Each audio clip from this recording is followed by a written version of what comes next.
Good evening, ladies and gentlemen. How are you feeling? Okay. Um, you've heard the introduction. My name is Mwase. I repeat the name Realize because it has a bearing on what I'm going to say tonight. And allow me for this brief moment to take you along the discourse of untying the knots. Ladies and gentlemen, as you are seated, I want you to hold an imaginary rope in your hands. Say I've given you a length of rope, and I ask you to find the actual length of the rope. What are you going to do first? Are you going to just straight away measure the rope, or first check to see if your rope does not have any knots in it? Because if your rope has knots in it, you will be unable to find the accurate length of that particular rope. Now, that rope you're holding, ladies and gentlemen, may be likened to your own life, to your own timeline, to a particular segment of whatever that you're doing in your life. You have to first untie the knots to find the actual length of the rope. To really know what we are capable of in life, we first have to uncomplicate it, to untie every knot that stops us from fully optimizing our potential. Ladies and gentlemen, there are steps you take before you have your rope fully stretched. You uncover the untruth. You unlearn the untruth. And then you undo things accordingly based on what you've learned, the new information. Being a writer, I see the value in life in redoing things, in rewriting particular sections of my work. Because see, books are not written. Books are rewritten. What you see when you read may give you the image of a rock star artist who just sits down and creates magic. No. It's a lot of elbow grease, and we allow ourselves to be terrible. Constructing dialogues with no ending. Writing paragraphs with no real meaning on the story. But we redo. We get back to our rope and we see the knots. And we untie the knots. Now, my life was very good and wonderful as a child before my friends could read the dictionary. When my friends read the dictionary and found that my name was actually a verb and not a noun, my life became very interesting. Now people use the word realize unnecessarily in sentences to provoke me. Oh, I realize that your name is Realize. Realize, do you realize that you have to work hard? Do you realize? Yes, I do realize. And I like the name now. I uncovered that particular situation, but it was not by choice. See, we always hope that life teaches us lessons at our own pace. But life is a very unique teacher. It sometimes doesn't care. A share of rude awakenings, surprises, betrayals is what comes along in the journey of life. So when you uncover, when you realize, no pun intended, that there is a particular knot, the next step now is to analyze the information that you have in your life and see whether it leads you to the unlearning. The paradox with my name extends also even to my writing. In my time as a writer, I've managed to publish 2 books. My first one I published at 21, which was called In My Own Words.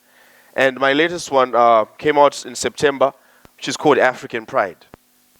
Now, when I was writing African Pride, there are certain things that came to mind. There are certain uncoverings I made. See, you look at the television screen and they give you a picture of Africa. You look at what the reporters are saying. You look at what the books are saying about Africa. And you realize that somewhere, somehow, there's a misrepresentation. Because there's always danger in a single story. There's danger in believing that Africa is a nation full of lions and peasants wearing loincloths. There's also a danger in romanticizing the history of Africa. There is always a danger in believing a single story. So I realized that this was a particularly uncomfortable untruth that I had to deal with. But it only gets better from there. You unlearn. When I came to my unlearning, it meant looking at the things that formerly made me conform, looking at the boxes that society had placed me in, and realizing that I do not have to just think outside the box. I also have to think as if there was no box at all. Now you have your rope and your notes, and you're thinking, what do I do? I've seen this knot, I've seen that knot. You still need the correct application. You still need to pull at the right end of the rope to untie a particular knot. That's the unlearning. The uncomfortable truth about life is that there are so many nights that we're going to spend wondering how stupid we were to believe the things we were formerly told. There are times that I've come to an understanding that I allowed people to project on me way too much, to give me the fear I never had, to give me the lack of confidence I never had. Because I responded to the name Realize cheerfully till I was 9 when my friends knew the dictionary. So to unlearn the truth about an uncomfortable name impacted my trajectory even as an artist to express myself without fear.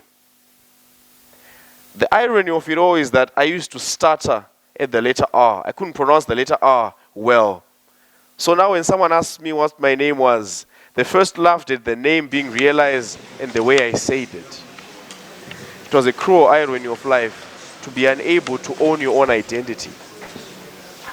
But you unlearn. You step back and realize that, look, this accent was never meant to define me. This particular disability with the tongue was never meant to put me behind, to make me feel like I cannot do anything. To actually stand and speak before you, ladies and gentlemen, is a triumph on its own.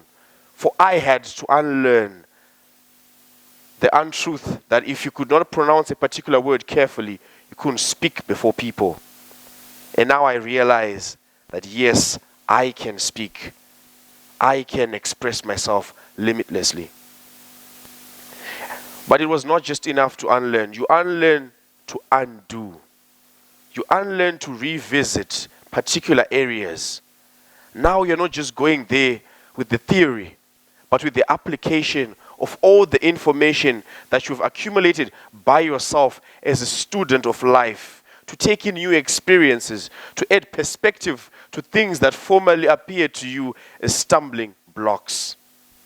Now I had to be sat down by my father 6 years ago, and he said, the name Realize was bestowed upon you because when you were born, that's the first time I felt my responsibility as a father and a husband.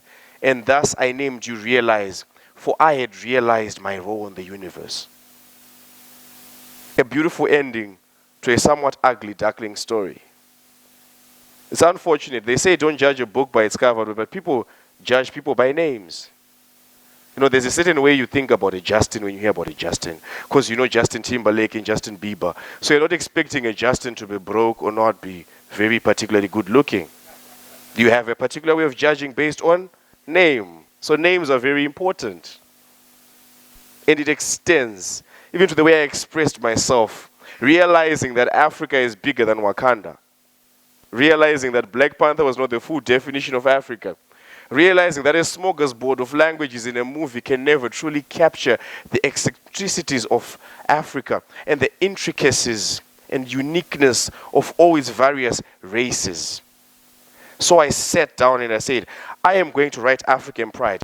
I am going to put pen to paper and prove that to Africa there is so much to see, so many multiple facets. Only time will limit you, but there is so much about Africa that needed to be told. I undid. Ladies and gentlemen, your rope in your hands. You tug at the right end. And it may appear like the rope is becoming shorter, but you are untying. Sometimes you have to be content with a disappearance before making a big appearance. Many Christians would never admit it, but the story of Christianity would not be as epic if Jesus had not died first. There is a need for a disappearance before a big appearance.